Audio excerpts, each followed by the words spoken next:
எதுன்னு தெரிஞ்சாச்சு பரவாயில்ல, ஆன்சர் எழுதலாம். இந்த பேப்பர்ல எது கொஸ்டின், நான் எதுக்கு ஆன்சர் எழுதுறது எனக்கு ஒன்றும் புரியல.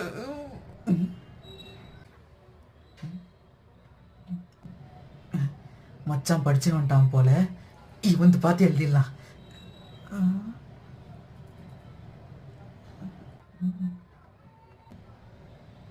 உசிலம்பட்டி சந்தை இல்லையா? என்னடா எழுதிட்டு இருக்கிற டேய்?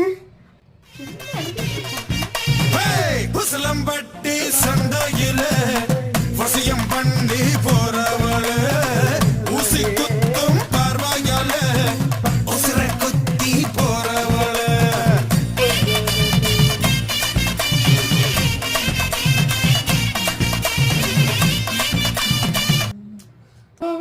உசுறு போயிட்டு இருக்கு, உனக்கு உசிலம்பட்டி சந்தை கேக்குதாடா?